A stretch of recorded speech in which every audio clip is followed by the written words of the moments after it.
Prior to coming to Christ, I was living a sinful life. I was going out with friends a lot and partying. I was living with a girlfriend at the time, and we weren't leading a Christ-centered life.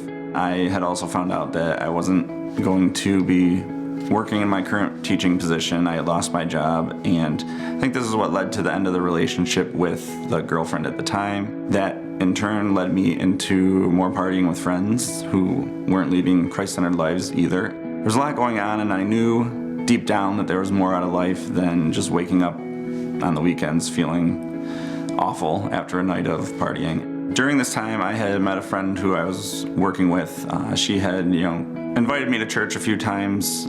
She knew that, I was kind of having some difficulties in my life and that changes probably needed to be made. Everything kind of came to a head when I was driving down to Myrtle Beach to have spring break with my family. I'd started reading a book that friend had given me. It was called Traveling Light by Max Lucado. The book was all about just letting go of excess baggage, and I could start feeling a life change in my heart. It was during this spring break trip that I decided to, put Christ at the forefront of my mind and to really include him in any of the decision-making processes that I was making. I started to, put more Christ-like relationships in my life, and, things changed for the better at this time. Prior to moving to Rochester, I had, met my wife Rachel, and she was a great light in my life.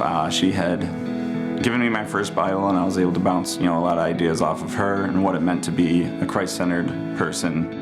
In 2011, when I moved to Rochester, I had, not found a church at the time, but then I met a good friend of mine, Joe Ferrante, and, he led me to Northridge, and once I started coming, I really enjoyed the messages.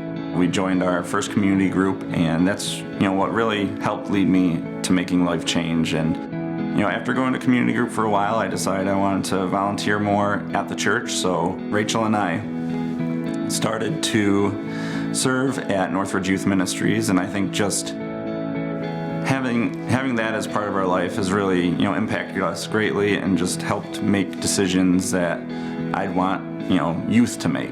Today, I am excited to take this next step in my life. I have decided to follow Christ. He is the leader of my life and the forgiver of my sins. I will continue to involve him in all decisions that I make, and this is why I have decided to take this next step and be baptized. Adam, it's been awesome getting to know you over the last 4 years. You went quickly from being the random guy I met on a wedding dance floor embarrassing our wives with our bad dance moves to being one of my closest friends now. I've seen you grow as a Christ follower. I've seen you grow as a husband and as a youth leader, and your example to the kids at Nitro has been astounding to watch. It's challenged me and encouraged me in my faith. So based on your profession of faith, it's my honor to baptize you in the name of the Father, the Son, and the Holy Spirit.